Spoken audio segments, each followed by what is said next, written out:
Hello, everyone, and welcome back to The Rundown. I will be your host today, Craig DeLuz, coming at you from the West Coast, the left coast, behind the Iron Curtain, otherwise known as the Sierras. And today is Monday Fun Day.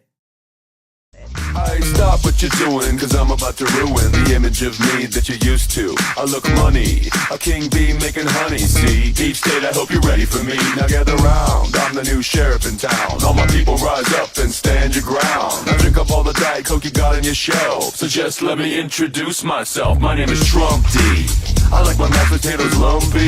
Fake news, oh how I like to punk thee. That little sniper on the slope tin, he took a shot but he missed me. I don't fall, y'all, I'm like the ever-ready bunny. Still going strong and spunky. So put on your big boy pants. Come on, let's do the dance. The Trumpy dance is your chance to do the Trump. Come on, do the Trumpy Trump. Come on and do the Trumpy Trump. Check me out, y'all. We do the Trumpy Trump. Just watch me do the Trumpy Trump. Yeah. Do you know what I'm doing? We do the Trumpy Trump. Come on, everybody do the Trumpy Trump. It's time to do the Trumpy Trump. Yeah. Oh, welcome to Monday. It's fun. We're having fun. And no, we're not just, well, yeah, we're having fun because Trump is a fun president. Whether you like Trump, whether you dislike Trump, you got to agree he is entertaining. And so as long as he is going to be entertaining, we are going to utilize him to entertain you. Because that's what we try to do here. We try to do infotainment, right? We try to bring you a little bit of news, try to bring you a little bit of commentary, try to give you our opinion. We try to be interesting, right? Sometimes we are, sometimes we're not. Most of the time, I'd like to think that we're interesting. Now, admittedly, I think we're more interesting when Mike is here because you never know what Mike is going to say. But, I do my part. I think I do my part. At least I hope you think I do my part. I haven't seen our numbers dropping off, so I must be doing something okay, or at least good enough for you guys to continue to hang around. So in any case, hey, by the way, let me know if you would be, since Mike's going to be gone for another week or so. Maybe I've been thinking about having guest hosts on, someone on to kind of throw things off of. If you think that's a good idea, go ahead and let us know in the comments. If you think that's a good idea, maybe I'll see if I can set something up, get a couple of folks in here. We've had some guest hosts before. So if you think that'd be interesting, man, just let us know. Would love to hear your thoughts on that. Anyway, it was a very, very interesting weekend. Mostly chill for me. I watched some UFC. UFC is always fun. Watched some of the No Kings rallies, which we're going to talk a little bit about. It's kind of like watching, you know how they're always making remakes of shows, and they try to bring back some of the old people from the show. Well, that's what it kind of looks like with some of these No Kings rallies, because I would just, as you saw from the title of the show, No Kings rallies march equals old white Democrat Marxist call for communist revolution. That's pretty much what it is. It's actually kind of sad looking because, they're there fighting for the migrants and for the people of color, supposedly, and the trans people. And it's funny because it just looks like a bunch of old blue hairs. And when I say blue hairs, I'm not referring to just old people. I'm referring to like old people who've dyed their hair blue. It's really kind of weird. But hey, you know what? To each, let me be politically, to each their own. How about that?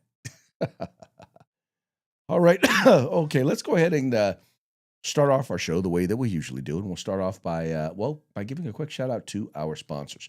We're going to start with the folks at Hitman Industries. They make rifle and pistol caliber barrels. They're available for you to purchase at any length. Just visit them at hitmanindustries.net. If you've purchased an AR in the last few years, there's a good chance you already have one of their barrels.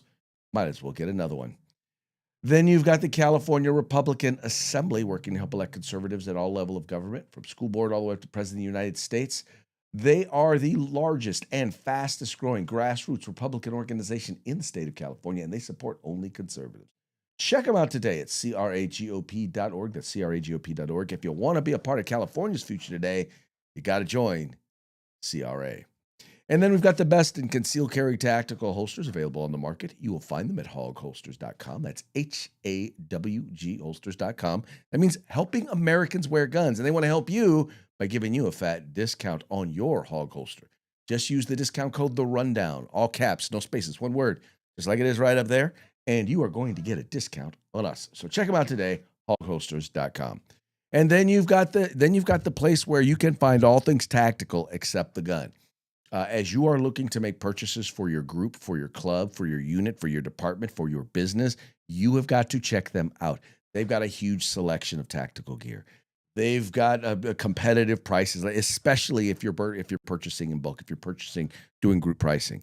And they have really, really, really good customer service. Let me tell you, you need to check them out today. That's uscombatgear.com, the place where you can find all things tactical except the gun. Now, if you are watching this program during the 3 o'clock hour on the West Coast, or during the 6 o'clock hour on the East Coast, or anywhere there in between, well, then you're watching us live, which means we're taking your comments. And I would, quite frankly, I would love to hear what you have to say about today's program. I would love to talk with you about it. I mean, otherwise it's just me, running off at the chops. And I always prefer to hear from y'all. As whether you agree or disagree, I got no problem. Especially, I actually encourage you to comment if you disagree, because that will then give us the opportunity to mock you. Oh, wow. Is that a mockingbird? Isn't that a mockingbird? Isn't that a mockingbird?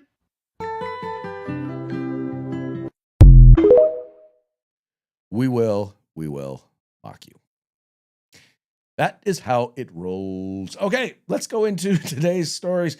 Over the weekend, we had the No Kings rally, where masses of people got together to demonstrate their lack of understanding of of American civics and how our government works and what a king is and what a king isn't. And exactly how, let's just put it this way. If we actually had a king, do you really think that king would allow you to be marching in the streets saying no kings? I don't think so. But what this really came down to was this was really a group of a bunch of, for lack of a better term, Marxists. But first of all, it was amazing to me how extremely white it was. And I only point this out not because, I'm trying to be, not because I'm all about race or anything like that, but I need you to understand this is the party of diversity, right? These are supposed to be the people who are down for, down for the brown people, down for the black people, down for everybody. And yet, if you look at the, like all of the imagery that's coming out of these No Kings rallies, it's a bunch of old white people, right? And not just old white people just doing random, it's a bunch of old white people, and by the way, and some young white people, because when you start talking about supporting Marxism, well, that's exactly what you wind up getting. And, or supporting Marxism or communism. And let's be real.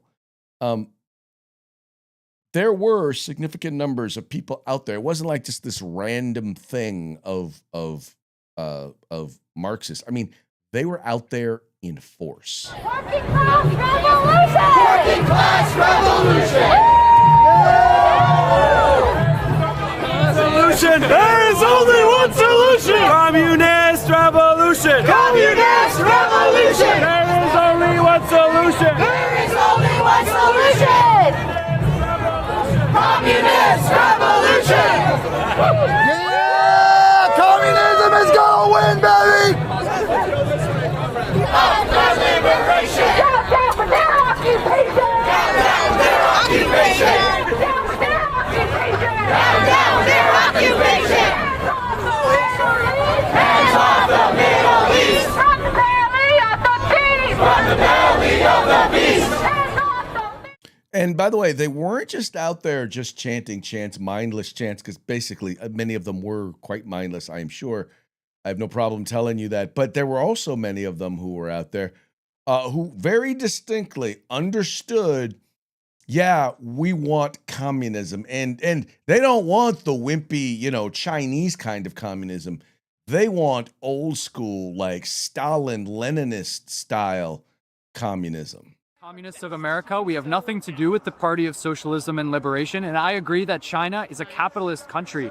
Capitalism was restored in China through the reforms of the 1970s and 80s, and now is no longer a socialist country. It is not a beacon for the working class. And in fact, a lot of our analysis stems from the fact that there is this inter-imperialist rivalry between decaying U.S. imperialism and the young up-and-comers of China and Russia. We have no funding from any Chinese billionaires. We are an explicitly class-independent organization funded and built by our members here all around the world. We're part of the Revolutionary Communist International, which is seeking to build a similar party in all of the countries of the world so that we can overthrow global capitalism. We are explicitly class independent, like I said, which means that we do not align ourselves with the Democrats or the Republicans or any billionaire donors. We are building a party for the working class. And if there are organizations that are explicitly class independent, we're happy to work with them as long as we're able to maintain our banner, our slogans, our demands, and that is our condition for union.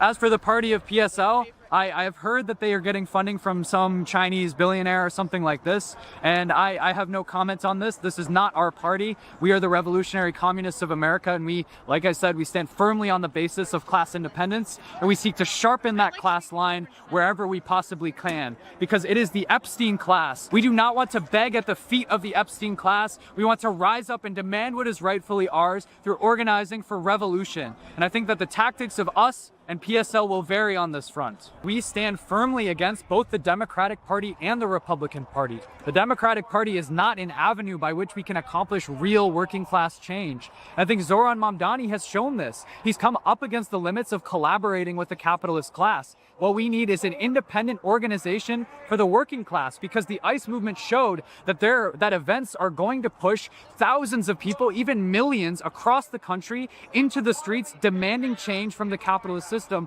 when they've had enough. And we are positioning ourselves to be ready for that moment. We do not think that it is going to come from voting for the right person or creating smart policy. All of this legal system is built upon the capitalist and imperialist system. These are not policy choices. This is baked into the nature of this system. And so we stand firmly opposed to that. We champion the working class. So what I need you to understand here, and the reason why I let that play for a while is because I want you to hear what it is that they're saying, right? Now, he's being very and I will say this, he is being honest about what it is that he wants. They don't want election change. They don't want to win at the ballot box. They want to tear down our form of government. They want to tear down our democratic form of government. See, the democratic socialists are pretending.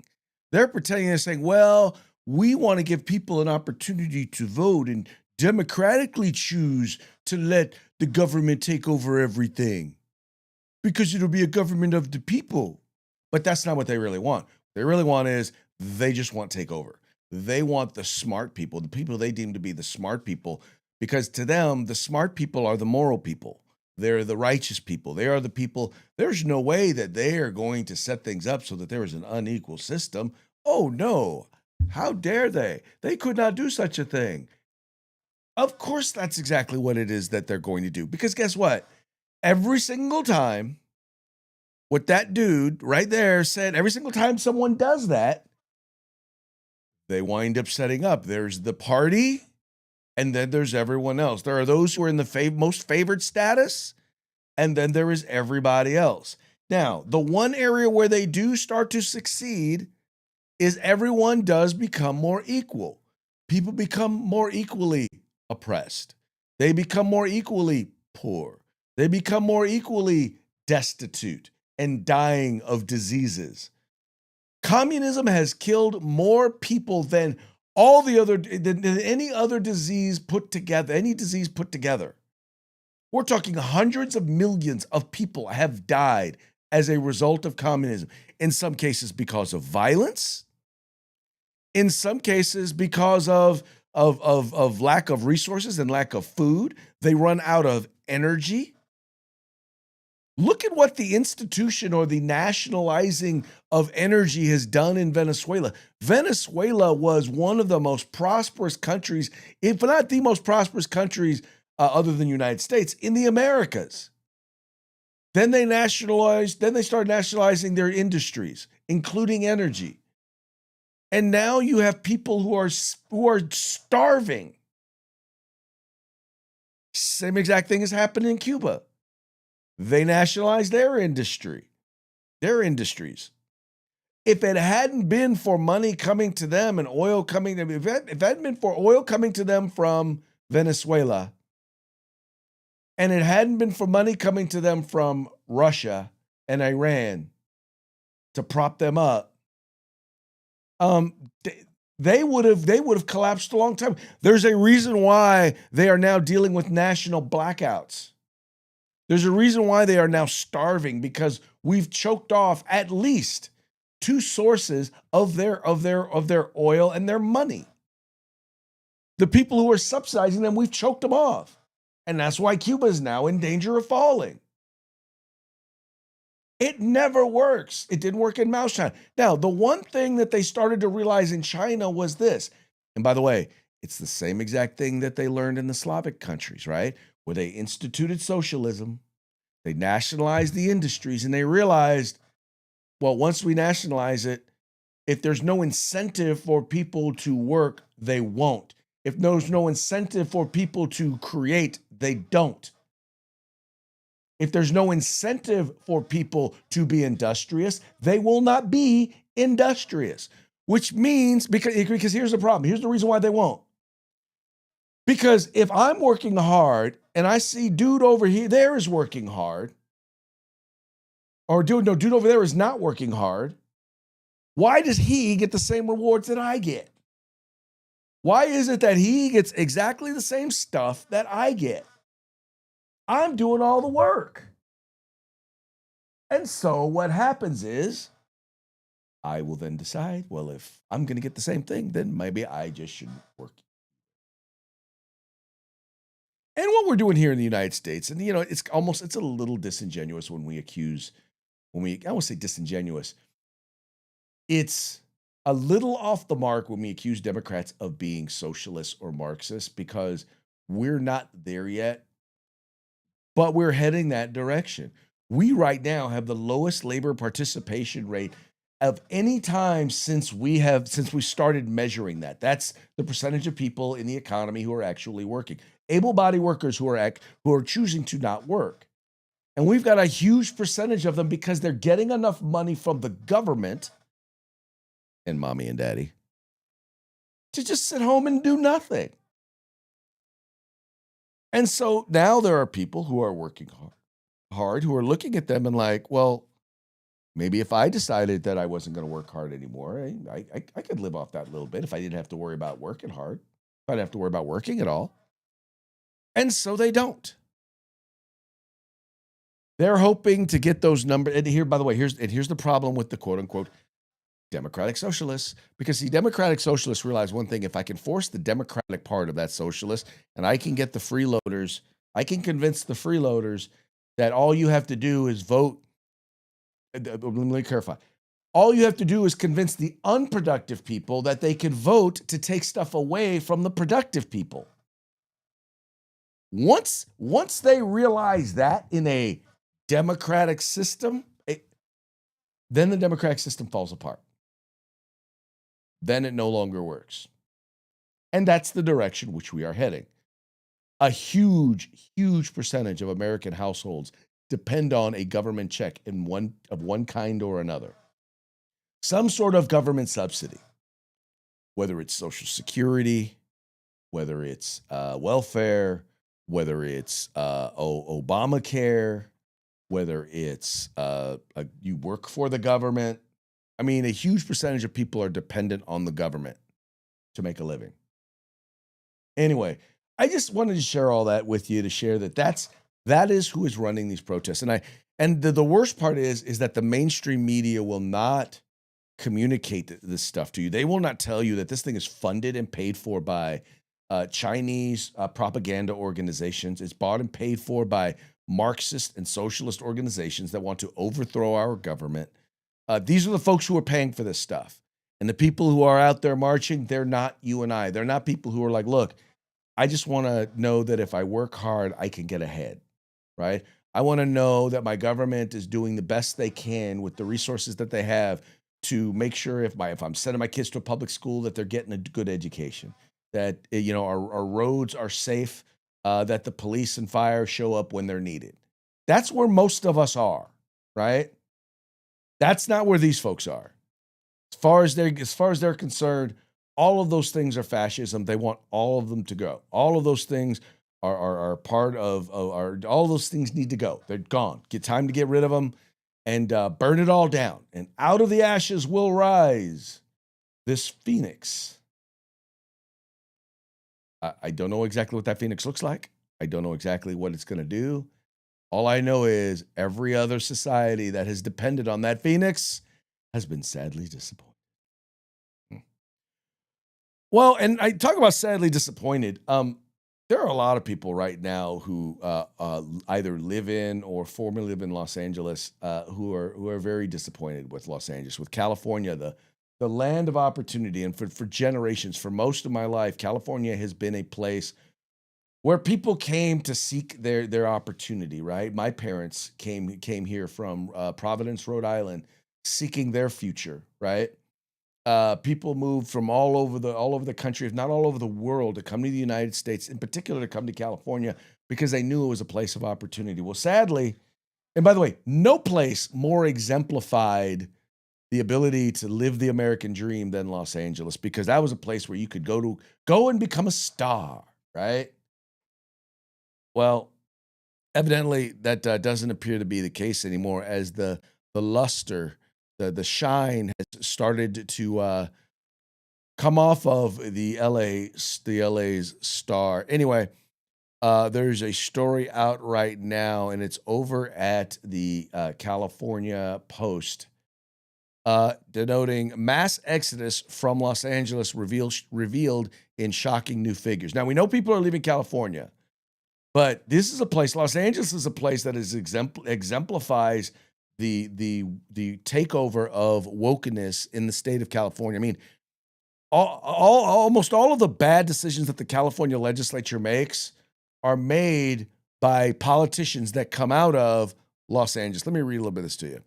It says here, tens of thousands of residents are fleeing Los Angeles County, raising fresh questions about the region's future as economic pressures mount. The region recorded the largest population drop of any in the nation between July 2024 and July 2025, according to newly released estimates from the U.S. Census Bureau. The data, published March 26th, shows roughly 54,000 residents left the county during that 1-year period. The losses mark a continuation of a steady slide for the nation's most populous county. Once the home to more than 10 million people in 2020, Los Angeles County's population has now dipped to under 9.7 million, KTLA reported. While the raw number of departures is eye-catching, experts say the broader trend may be even more concerning. Fewer people are coming in place of those who are leaving. Neighboring regions appear to be benefiting. Riverside and San Bernardino counties together gained more than 21,000 residents over the same period, according to the data. While Las Vegas metropolitan area also saw an influx of 20,000. Despite the overflow, Los Angeles County still dwarfs every other county in the U.S., with nearly double the population of the second largest Cook County in Illinois. The exodus is not limited to Los Angeles. Across California, population declines are becoming more widespread, and a sharp drop in immigration is playing a major role. Now, I want you to get this, and this is the thing. This is the thing you need to get out of this, right? They just noted a sharp drop in immigration. So, a couple of things. One, people are not migrating to to California, right? We've seen a reduction in migration to the United States as a whole because there's been a significant dip in illegal immigration. See, when they measure these statistics, they don't differentiate between legal and illegal immigration. We have not seen a dip in illegal immigration to the state of California. Well, to a certain degree we have, but we haven't seen as huge a dip, largely because people are still moving from other places where they were in the United States, illegal immigrants, coming to the state of California because we are a sanctuary state. Meaning they come here, we provide benefits, right? We provide benefits and resources to those who are in the country illegally. We incentivize them to come to California. So as we have people who are coming to California, by the way, this is the other thing that they're not telling you in these numbers, is it's not just how many people are leaving versus how many people are coming. It's who's leaving versus who is coming. The people who are coming are largely dependent. When I say dependent on government resources. They are largely unskilled or low-skilled workers. The people leaving are largely business owners. They tend to be more experienced business owners. They tend to be people who have more money, who have greater disposable income. We've already seen, and we've talked about it on this show, we have seen a loss of about 1.5 or $1.5 trillion in wealth leave the state of California because of the proposed billionaires tax. And we already know it's going to be even worse because, well, we saw what happened when Massachusetts put their millionaires tax in place. Now, once again, they're not going to tell you this. They're not going to admit this. But as soon as it comes time to start collecting the tax dollars and they see that the high income earners aren't there, do you think they are going to cut the programs? Do me a favor. Raise your hand. Raise your hand. Raise your hand if you think they are going to cut. I don't see any hands. Bueller? Nope, not a single hand in the air. Because you know they're not. They're just going to change who they are taxing. They're going to go from taxing the billionaires to taxing the millionaires. And can I tell you who the millionaires are? If you own a home in a metropolitan area of California, and you've owned that home for a significant period of time, maybe, you haven't refinanced it. Let's say you've got, I don't know, $500,000 in equity, right? That goes towards your wealth. All right. Let's say you've been diligent and you've been putting money away for retirement. You've been putting money into your 401k for 20 some odd years, right? 30 years. Let's say you got $500,000, $1 million, or let's just say $500,000, 600,000, $500,000, say $500,000, right? Maybe you got a couple of cars or a boat. Guess what? You're now a millionaire. Just added it all up. You are a millionaire. You are now who they are going to be going after. So in other words, you did the responsible thing, right? You saved your money. You bought a house, so that instead of paying rent, instead of spending money on rent, you were investing in a home and owning property and gaining equity. You are now going to be part of the millionaire class that they are going to be coming after. Because, well, they can't cut their programs. What about the children? Because that's what they're going to say, even though the overwhelming majority of that money is never going to be seen by the children. It's going to go to benefit some bureaucrat, some politician somewhere. Anyway, folks, people in Los Angeles are recognizing, first of all, not only is it probably one of the most expensive places in the world, if at least the United States, to live, everyone recognizes that it has gone way downhill, way downhill. That it's not safe there in many places, that the quality of the services that you should be receiving, you are not. A lot of businesses that you would like to frequent have left. It is very expensive. It's not just expensive to own a home there. It's just expensive because of the taxes, because of the regulations, because there's not enough homes being built, because they made it so that it's almost impossible to make money building homes in California unless you charge a boatload of money. And so that is what is going on in Los Angeles, California. And trust me, we've got a gubernatorial election coming up. And unless one of the two Republicans winds up getting elected, and there's a chance that they could both wind up in the runoff in our jungle primary. But if we get another Democrat, I guarantee you it's only going to get worse, because there's everybody that is on the ballot is worse than Gavin Newsom. They really are. They are worse than Gavin Newsom. And that's saying something. Having lived under 8 years of Gavin Newsom, watching what he did in San Francisco, and then watching what he's doing to the state of California, I can tell you that it's a lot. It takes a lot to do worse than him, but he is succeeding. Okay. So this next one here, and I bring you these stories, and I realize these are not huge national news, but I want to keep reminding you, if you want to know why ICE is out there, why they're going after these criminals in the streets, why they are seeking to deport people, it is for instances like this because the media won't tell you about these things. They will not warn you. They will not tell you about the danger that has entered into our country and the danger that that is posing to the people of the United States.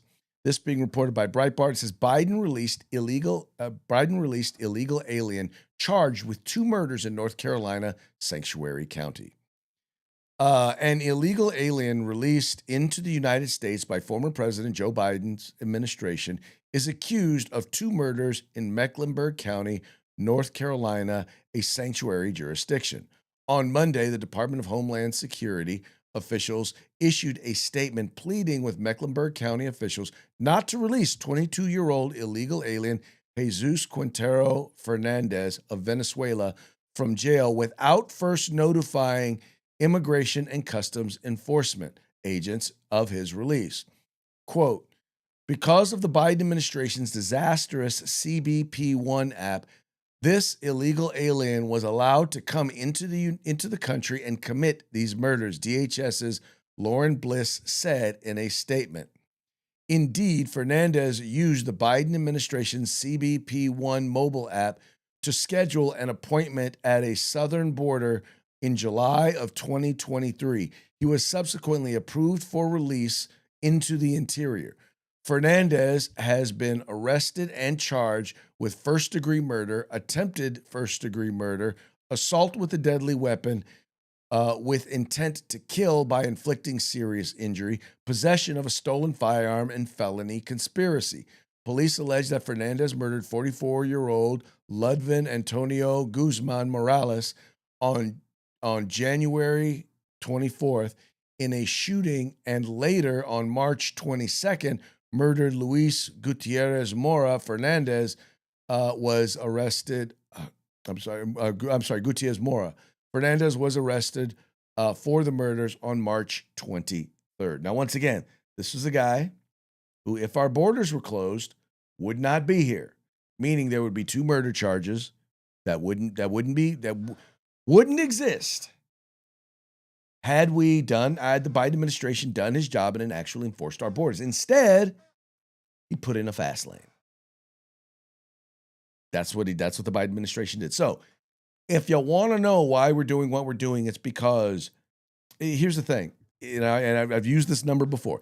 Right now, we know somewhere between 15 and 20 million people came into our country. We know the 15 million is the encounters that were had at the border and the known gotaways. The other 5 million is an estimate of, unknown gotaways. But let's take the lower of the 2 numbers. Let's take the 15 million. Let's say that 1% of them are here seeking to do our country harm. 1%. That's 1 out of 100. You do realize that's 150,000 people. Let me say that again. 150,000 people. That's if it's only 1% are here to do us harm. And the thing is that in most cases, we have no idea who they are. We have no idea who these people are who came in. That's why we have to apprehend them. That's why we then need to vet them. That's why we need to get those who are violent out of our country. And when we know that they're guilty of violence, and once again, this is a guy who not only did we just let him in, he's now committed murders, and he's in a county that has said, yeah, we're a sanctuary county, meaning we won't work with ICE, which means that if they give him bail, they're not going to tell ICE before they let him out. They're not. If they let him release him on ROR, if they're a sanctuary county, there's a good chance they're a no bail county. So if they just let him out, well, he'll disappear into the country. Instead, when they could easily just notify ICE, and ICE will come get him.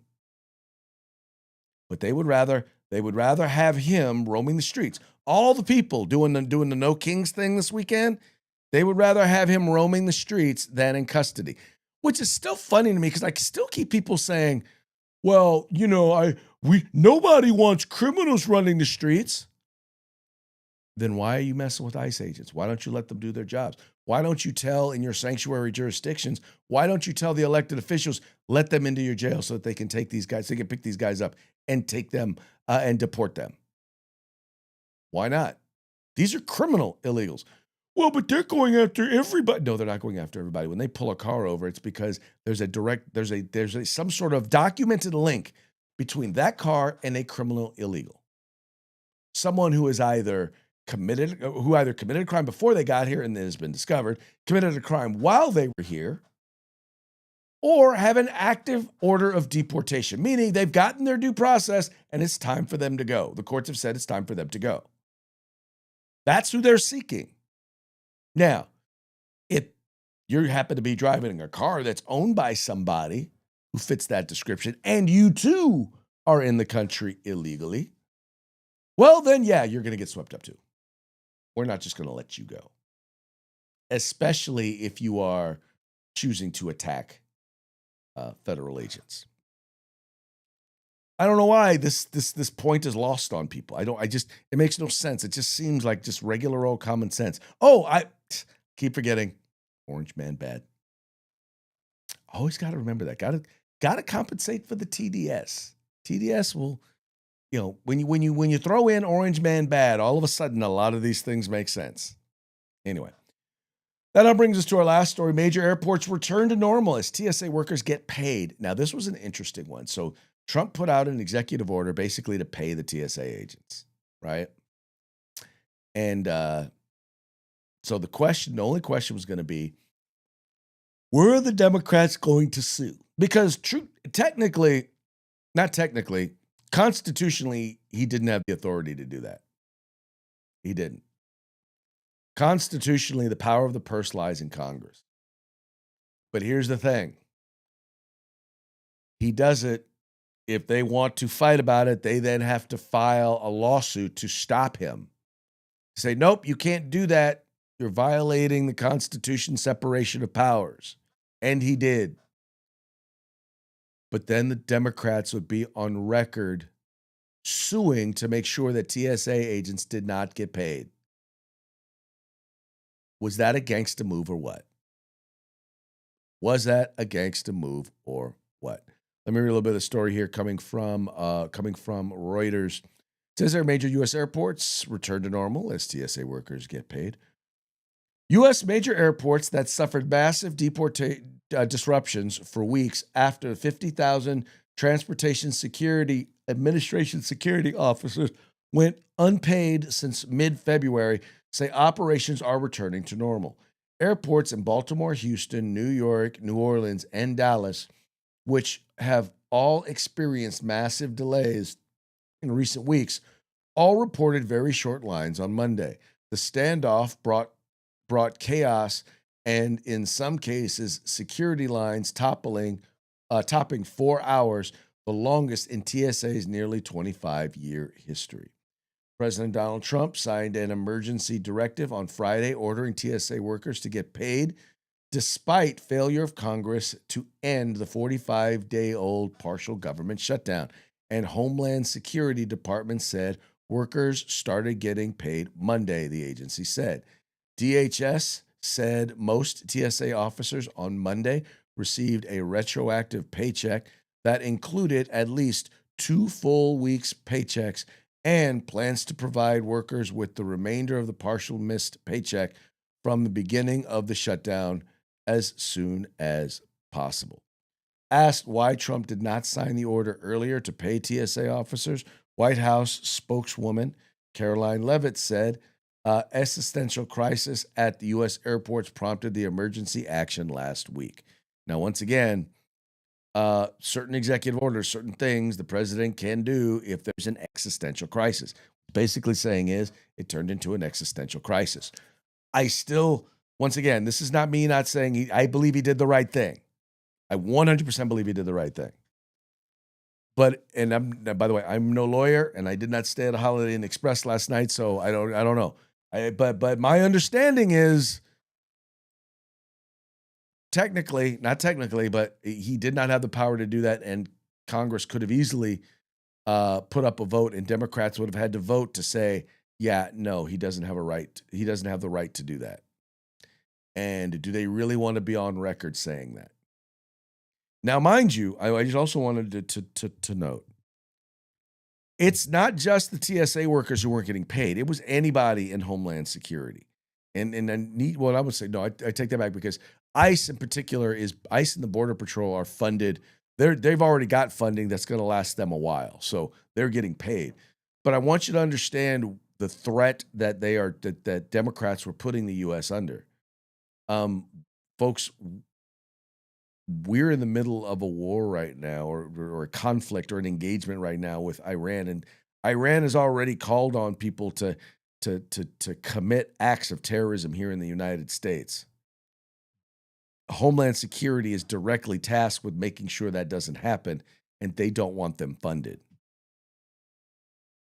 Right? They wanted to allow people to be able to fly into the country or come across the border into the country, although they already let 20 million of them in. But they wanted to make it easier for them to be able to come in and commit acts of terrorism against you here in the United States. I'm just saying, just be full aware of what their political posturing how it is putting us at risk, how it put you at risk, how it put your family and your children at risk. That's no small thing. Keep that in mind when you go to vote. All right, folks, that now brings us to our parting shots. Parting shots are brought to you by Hog Holsters. Go to hogholsters.com. Use the discount code of the rundown, all caps, no spaces, one word, just like it is right up there. You're going to get your Hog Holster on discount. I'm going to bring you a couple of these, a few more of these from the No Kings protest. Here's one. Are these kings you fear in the room with us right now? And it's got a pink-haired lady with the No King sign, and the psychiatrist is asking her if, because, okay, if I need to explain it, it's probably not that funny, but I'll just say it again. Yeah, there are no kings in the United States. Anyway, and then you've got this one for those who are out there who are like, yeah, we're losing this war. You got the guy in the tunic with the American who's standing up. Got his sword, his hand on his sword, with the American flag on. Then you've got the soldier. This is from Monty Python with the Iranian flag. It says it's just a flesh wound. That is how well this war right now is going. Yeah, they're not doing a whole lot out there. All right, that now brings me to a couple other of our parting shots. Did I get a chance to get that uploaded? I did not upload that one, did I? Okay, let me upload this one real quick because this one is funny, and I wanted you folks to be able to watch this real quick. It had me cracking up, and then my computer is taking forever for me to be able to do that. Oh, wait, there you go. Yeah, I got to be a little more on top of this. This is a great one. This is for those of you who are still mourning the loss of Chuck Norris. I think you will enjoy this one.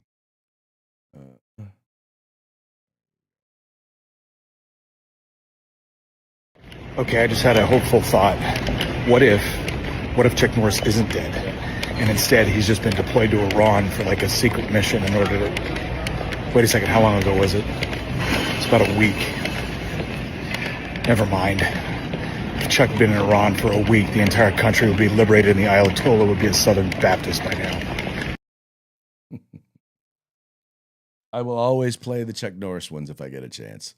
They're hilarious. Anyway, folks, that brings us to the end of our program. But before we go, I want to go ahead and give another quick shout out to our sponsors. We've got Hitman Industries, the maker of rifle and pistol caliber barrels, available for you to purchase at any length at hitmanindustries.net. We've got the California Republican Assembly, referred to by Ronald Reagan as the conscience of the Republican Party. Check them out at cragop.org. We've got the best in concealed carry tactical holsters available on the market at hogholsters.com. That's HAWG holsters.com, helping Americans wear guns. And then finally, we've got the place where you can find all things tactical except the gun, and that would be at uscombatgear.com.